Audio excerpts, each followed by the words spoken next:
to Good Game, the show for gamers by gamers. I'm Hex. And I'm Barter. Big things happening this week, Hex. Well, yes, we'll be clearing hordes of zombies in Resident Evil 6. Gotta get to the town. Without getting killed.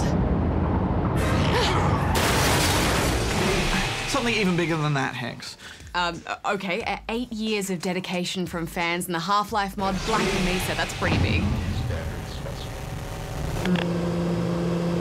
Good heavens! What the hell? Even bigger. I think I know what you're talking about. The return of Tiny Power. Yes, the gang are back for a whole nother series of craziness. But first, can you guess the game for this week?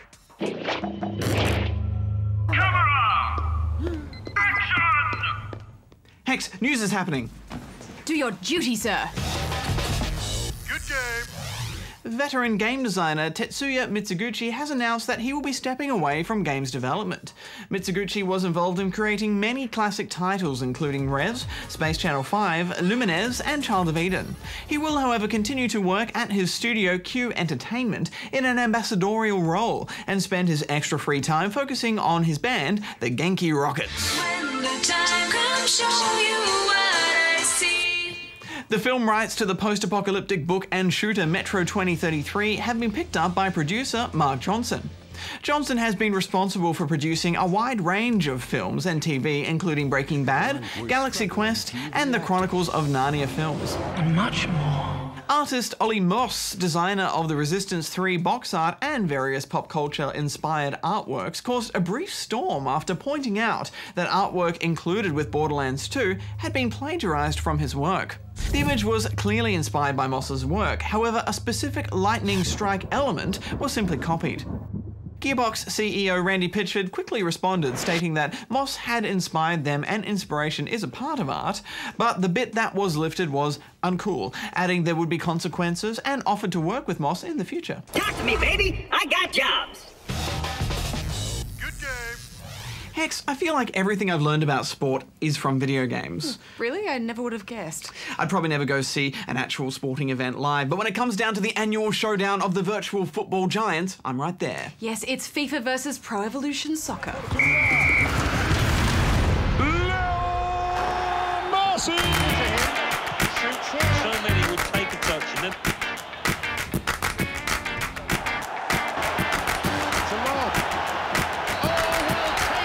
The shot. It's a goal. Tries from the way out. Finally comes to light. And in comes the header. And it's Frank Lampard for the first goal. Good. If I was to make some speculation, Hex, I'd say that FIFA fans and Pro Evo fans rarely change their stripes. So this isn't going to be so much of a comparison as more a double-packed review. True, but this year is a great example of why both sets of fans will be more than happy because, well, both games have such strong showings here. Firstly, let's tackle FIFA.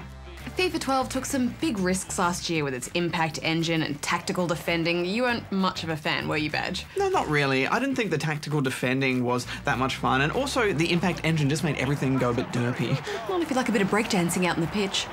Well, with FIFA 13, the impact engine has been sort of quietly swept under the carpet, hasn't it? I mean, you barely even notice it's still there. Yes, and thank goodness for that, because it was visually jarring. However, they have kept the jostling and physical tussles, which definitely adds a lot, and that's good. That's a real tussle for the ball there.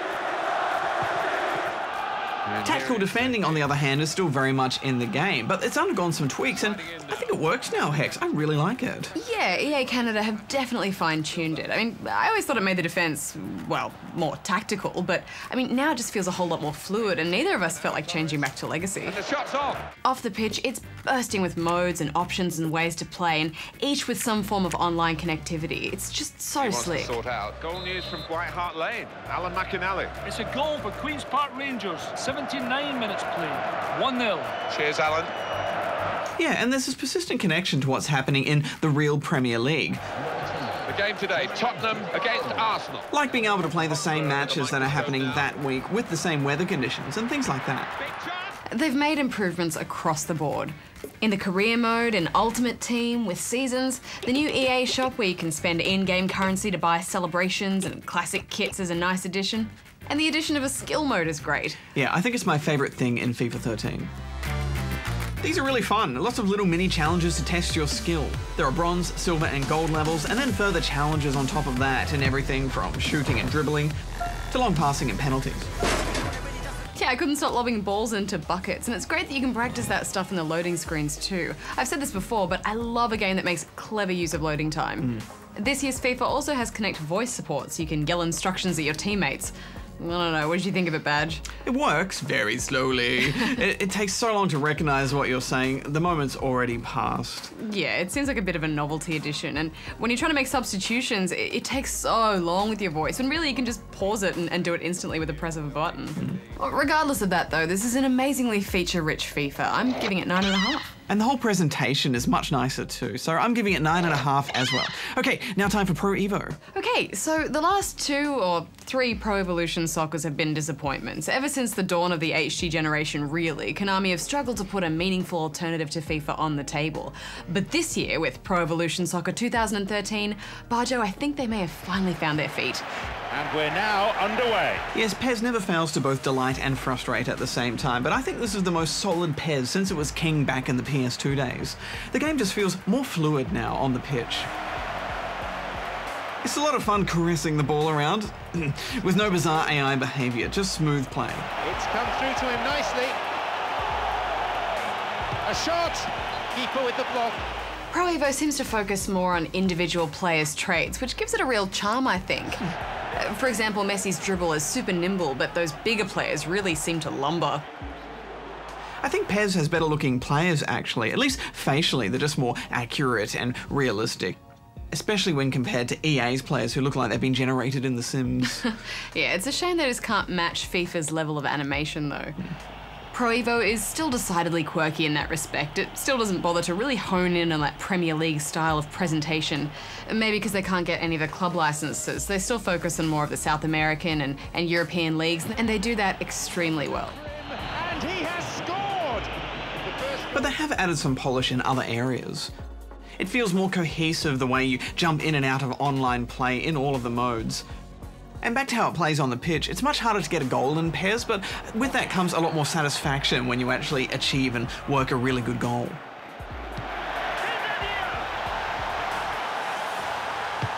Sends it towards the centre.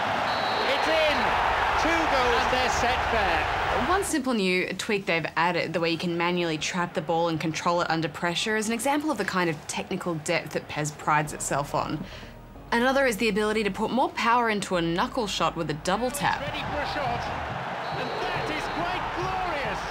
I mean, these are subtle additions, but they all add to your arsenal and thus depth of play. If only the training was as good. In fairness, it is more technical, but also more tedious. Some of the controls are a bit much, especially when you're using both sticks and a shoulder button and then tapping pass or something. And unfortunately, football life, or as we all know it, Master League, still moves along at a glacial pace. As a career mode, it still has its charms, building up your team of young'uns to become legends.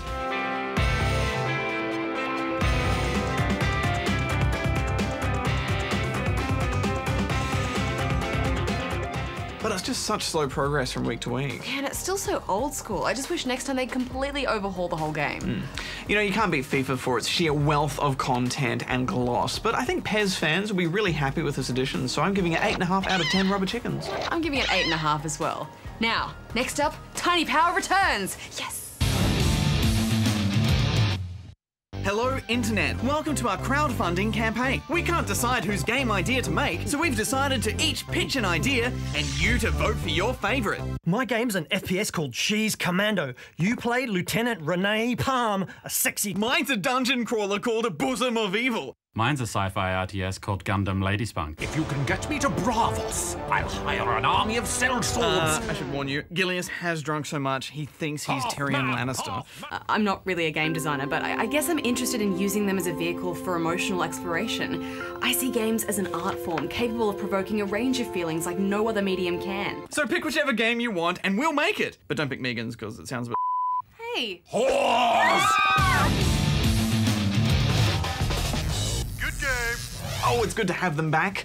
Now, Resident Evil was one of my favorite games of all time, Hex, and I love this series. It has evolved and tried to mix things up with weird spin-offs from time to time with mixed success. Resident Evil 6 tries to freshen up the series again with a more modern setting and some big ideas, but sadly that is also its downfall.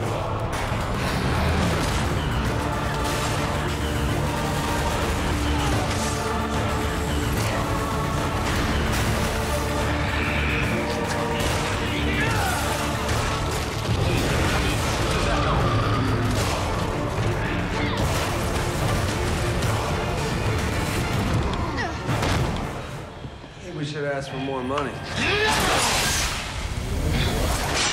A lot more. The game is broken up into 3 co-op campaigns and a 4th solo campaign with Ada. There is a new virus in town, the C virus, and only Jake, the money-focused merc, has the antibodies that might stop it. We need you, Jake. We need your blood. How many viruses can there be? Yes, one day they'll get through the whole alphabet. It's great to see so many Resident Evil cast members all back together though. You can play as Chris, Leon, or Sherry, and there's a bunch of newcomers as well, such as Helena, who I think is the standout, and I think I fell a little bit in love with her. Take me! Please! I'll do anything! Please don't hurt him!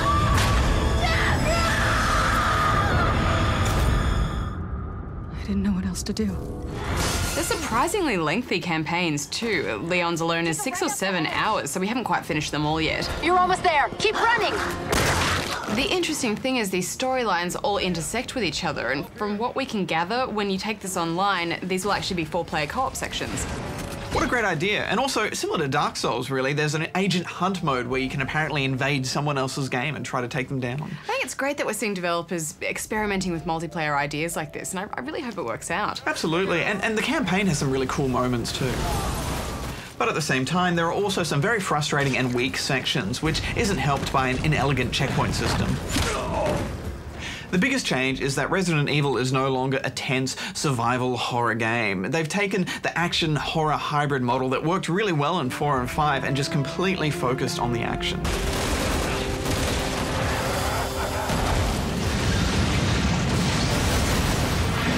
Yeah, I mean, all the suspense and the atmosphere is gone. Ammo is still scarce-ish, but everyone is kitted out with a variety of weapons from the get-go, and even the few times the pace slows down, it never feels suspenseful. The crazy controls don't lend themselves to the tight corridors this game funnels you through. You can slide, charge, and fight on the floor, and there's a heavy focus on melee now. I like the counters you can do when a zombie lunges for you, but you'll punch the air a lot with misfires. Getting up close with zombies in Resident Evil has always been the last resort, but here you're doing spin kicks and punches and all sorts of action hero stuff. Yeah, it's like they're taking cues from the movies now, which is a terrible idea. But, you know, on the one hand, I understand these guys have been fighting zombies for a long time, they've got their strategies down, and it does kind of work in Chris's campaign because, you know, it's all military dudes fighting mutant zombies, and he's just a machine. It still feels weird to have so much melee in there though, and I'd rather it be just about the shooting and the reloading and that strategy. I quite liked all the quick time events that were sort of scattered throughout the game to break up the action. They didn't feel intrusive and I thought they added to the gameplay. Yeah, I like them all too, except for that climbing up something one. Left, right with the triggers never works. What is your beef with climbing quick time events? It takes me so long. Oh, it's so simple. It's just left, right, just go all the way up. So simple. Why do I fall off so much? Well, I don't know. Come on, Leon. Catch up. I'd always get stuck with the bossy ones. Shit! Watch out! One thing I really liked is how you can sometimes take a zombie's weapon and turn it against them. But there's also quick fire when you press the triggers together to automatically attack enemies near you. And more than half the time you'll do it by accident when you're simply going to aim and fire, so it just gets you hurt, wastes ammo, and frustrates you. One of the most important things in a zombie shooter is solid controls. You need to be stressed because, you know, you're trying to back away from something while reloading quickly and keeping your eye on everything around you, not because you're constantly fumbling with the controls and punching the air all the time. Yeah, they are messy and inconsistent. Also, occasionally when you need to climb up something in a scripted moment, you have to press A on the thing and you can't quite get on the object, and that always drives me nuts. Out of all of the campaigns, I think Leon's campaign is the worst, which is the first one. It sees Leon and Helena going through a university campus, and this is where the first signs of a lack of polish to this game start to show. Any Resident Evil fan knows if you see a zombie on the ground, you start shooting it in the head before you even get near it. That way you can get a heads up on the fight or check if they're actually a zombie or just dead. But in this game, it doesn't do anything. They're invulnerable until you walk past them and it triggers the scripted action sequence, and then after that, you can attack them. What's worse is you're wasting precious ammo trying to shoot them in these moments when they're apparently invulnerable because it's going through that animation. I mean, this is a heavily scripted game. Sometimes it feels like you walk only a few steps and then it triggers a cutscene. The good news is the cutscenes themselves are excellent. Characters convey real emotion. Put your gun down, Chris. I lost all my men because of her! And the sheer number of cutscenes is an accomplishment, especially as even 10 hours in, they're still just as exciting.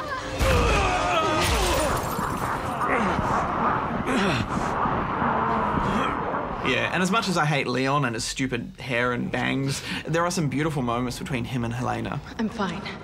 But for every positive, this game has a negative. The developers want you to play Resident Evil 6 a very specific way with no wiggle room. For example, if you're walking down a corridor and the game wants you to look at something, it will just grab that control away from you, point it at the object, but still let you keep walking, and in fact force you to walk a certain distance sometimes, stuck in that camera view just so you observe it. That drove me beyond madness, Hex. It drove me yelling at the TV crazy. Look at it! What? Look at it! Look at it! Look right at it! My head! Mojo! Look at it! Stop it! Yeah, I mean, if Half-Life has taught us anything, it's that leaving control in the hands of the player is so important. The zombies have had an overhaul, they're tougher and they've upped the gore, which makes them feel more like a rotten walking bag of flesh. They have done a good job of populating the world with lots of little reminders of how bad an outbreak would be, so there is a sense of scale to the disaster. Yeah, it's certainly affecting, but I think a lot of people will play through that first campaign and not have a good time and then may not finish the rest of them, and the other campaigns are much better. Especially Chris's campaign and his gang of army buddies fighting mutant armies. It doesn't feel like Resident Evil, but it's still a really cool idea, and you believe his story of redemption too. Ada's campaign is the more classic Resident Evil campaign, and arguably the most fun. You're on your own, there are more puzzles, and it's genuinely exciting playing out the crossover parts in all of these storylines.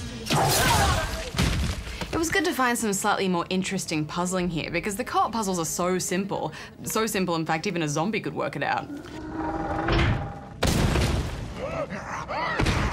Yeah, they are tedious. I think the hardest one was ring 5 bells, and it actually just tells you to do that.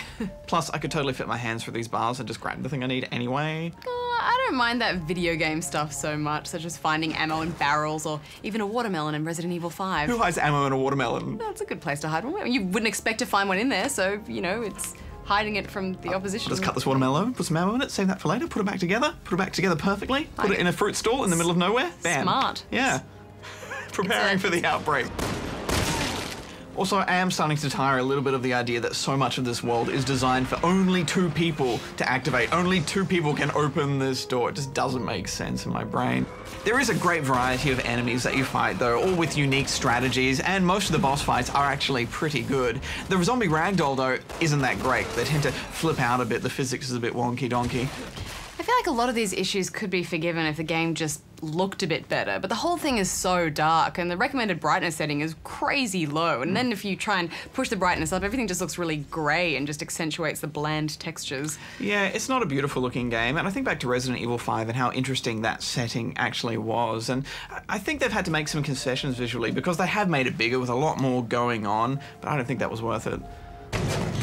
And the offline AI is as useless as it was in 5 and just may as well not be there. Look, for all our criticisms, I don't think we have seen the best this game can be, and that's with all those online ideas in play. Plus, there are exciting moments that make no sense, but they're still very enjoyable, such as Zombie Shark. beautiful emotion in those cutscenes, though. I'm giving it 6. Yeah, look, they've gone so big on this game. I think it's definitely come at the cost of polish. And granted, we aren't on the final code, so some things may change. But I just think this game is still holding on to old ideas that work and trying to mesh it in with a modern third-person action shooter, and they just don't gel well together here. So I'm giving it 5 out of 10 rubber chickens.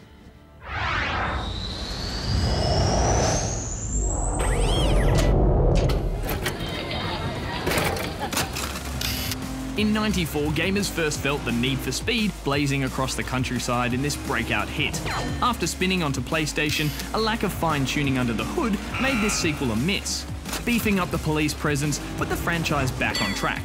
2 more quick hits rolled out, High Stakes added car damage, and its pure Porsche sequel was more sim-focused. After spending a few years in the garage, Need for Speed returned to its cops and robbers roots. Next, EA channeled Fast and Furious style drag racing in 2 successful underground games. Then the cops were back, with some new tricks like road spikes and choppers. A disappointing drift, unfortunately, sent this carbon copy spinning off track. Need for Speed was out of control, with Pro Street's poorly realised circuit racing and Undercover's undercooked open world. Then the racer shifted back to the circuit for a winning second attempt. Burnout's creators Criterion refocused on the cop chases with Need for Speed's most acclaimed hit. But without Criterion behind the wheel, EA's racer was again spinning out of control. In the end, despite a couple of car wrecks, Need for Speed's 18-year career has stayed mostly on track. Good game. This automated train is provided for the security and convenience of the Black Mesa Research Facility personnel. Current topside temperature is 93 degrees. With an estimated high of 105. If you feel you have been exposed to radioactive or other hazardous materials In the course of your duties, contact your radiation safety officer immediately. Work safe. Work smart. Your future depends on it. Now arriving at Sector C test labs and control facilities. If we were to list the top first-person shooters of all time, I think we'd all have to agree that Half-Life is either at the top or pretty close to the top, and its influence to gaming just can't be overstated. From the brilliant level design, the AI, the weapons, the scripting, the pacing, the puzzles, the combat, it set the bar high in just about everything it did. Then 8 years ago, Half-Life 2 rocked up, and it managed to take all those bars and ratchet them right up, thanks in no small part to the sleek new Source engine it was sporting. And as a nice little bonus, the folks at Valve re-released the original game using their new engine, giving it some extra physics and water effects, but to be honest, it didn't make great use of Source's new bells and whistles. No, but some modders took it upon themselves to rebuild the game from the ground up, and now 8 long years later, it's finally finished. Well, most of it.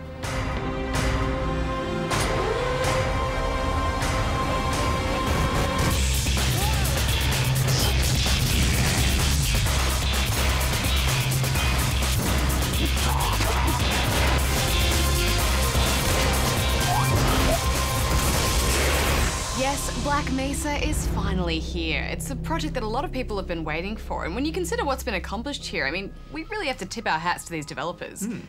Yes, this isn't some simple reskin or slightly better resolution mod. This is a full remake. Hey, Mr. Freeman. We're talking completely new textures, voice acting. The administrator is very concerned that we get a conclusive analysis of today's sample. Music, sound effects, and character models. What are you doing? No stone has been left untouched up.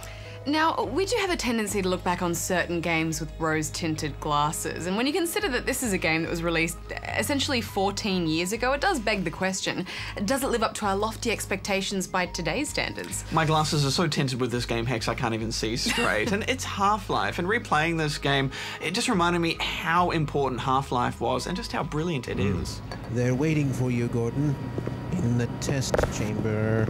Right. Yeah, I mean, I would say I'm not such a fan of those platforming sections anymore. They just kind of feel tedious and clunky.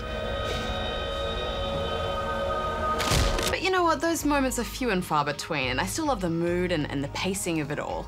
It's just a joy getting funneled through the Black Mesa facility, moving seamlessly from moments of combat to exploration to puzzle solving. It has such a huge sense of place and mystery. Each room feels like it has a story to tell and a reason for being. I mean, you can't help but get drawn into this world. Yeah, and it's such a unique game too. One moment it's survival horror as you scrounge for ammo and health as slow shambling zombies claw at you. Then you're frantically fighting off waves of military grunts. Then you're running for your life from ridiculously huge monsters. It's got true variety that few shooters can match. I'd almost forgotten how scary some of these enemies are. I hate those big monster fish badge. They give me nightmares. Ah, and those freaking assassins, will they just stop backflipping around the place for 1 second? Even hearing some Marines chatting, just knowing they're around the corner, always made me tense up.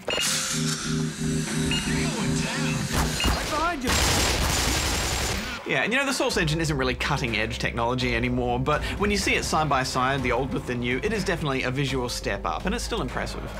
They have made some tweaks to the levels and the combat, which may ring a few alarm bells in the hearts of purists. How dare they mess with such perfect level design? But I think you'll find that a lot of the changes here are for the better. Yeah, and they're mostly subtle changes too. Probably the biggest is that your torch never runs out and you can burn zombies with flares. But also some sections have been shortened down, while other areas have been made even bigger. Yeah, and some of the enemies feel a bit weaker and spawn in different numbers, but look, honestly, unless you've just played through Half-Life or have some kind of crazy photographic memory, you'd be hard-pressed to spot any of these changes anyway. Man, you're an asshole when you're drunk. It's a faithful recreation made with love. Every room I went into, I was like, oh, I remember this. Oh, this part. Oh, look at these guys. Oh, I remember this. Oh, look at that. And I love all the retroactive touches. For example, in a nod to Half-Life 2, Dr. Kleiner and Eli are now their own characters, not just generic scientists. Thank God for that hazard suit. All the phones are out. Sadly though, even after 8 years in development, it still isn't finished. This release only covers up until you leave for Zen, and the deathmatch mode isn't there either. But the rest of the game is on its way, so fingers crossed we get it before 2020. But in fairness, Zen was the worst part of a very good game, so I didn't miss it that much. I did miss Crossfire though. Oh, that map. It's gonna turn the nuke on. Oh crap, oh crap, oh crap, crap. Oh no, hurry crap. up. Time's running out. Oh no. Oh, I'm stuck. I'm outside. Oh, damn. Every multiplayer map should have a nuke button, but we better wrap this up, Hex. Final thoughts. Well, I mean, this is just stunning in so many ways. It's a true testament to the skill, passion, and dedication of a community of gamers brought together by one of the all-time great games. This is Half-Life, but better than ever, and it's free. Even unfinished, I'm giving it 10 out of 10. And it is such high production values for a mod. And playing it again now, a little bit older, I see even more reasons why this game was so important and just so brilliant. So I'm giving it 10 out of 10 as well. Well, we did say next time we gave a game double 10s, we were going to do something drastic. Time for the reveal, Hex. Well, the bandage came off mine this morning. It came out really well, I think. Like all these different sort of colours. Mine too. It's awesome. Wow. Hurts a bit. I think we need to get you some disinfectant.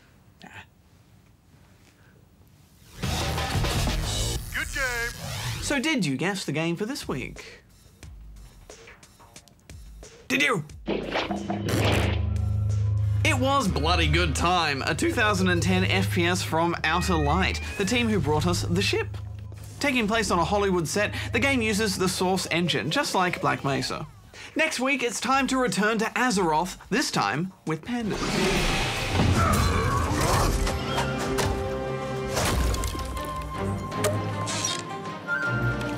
Also, a little game that's making quite a few of us obsessed around the office, Faster Than Light.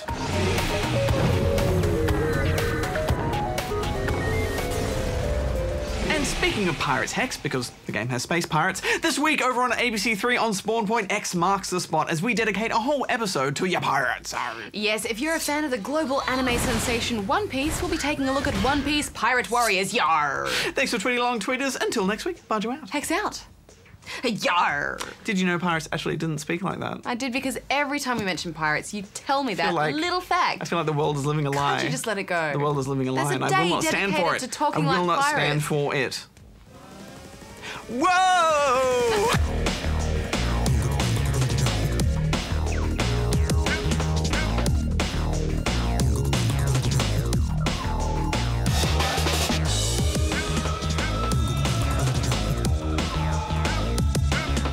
Okay, I get it.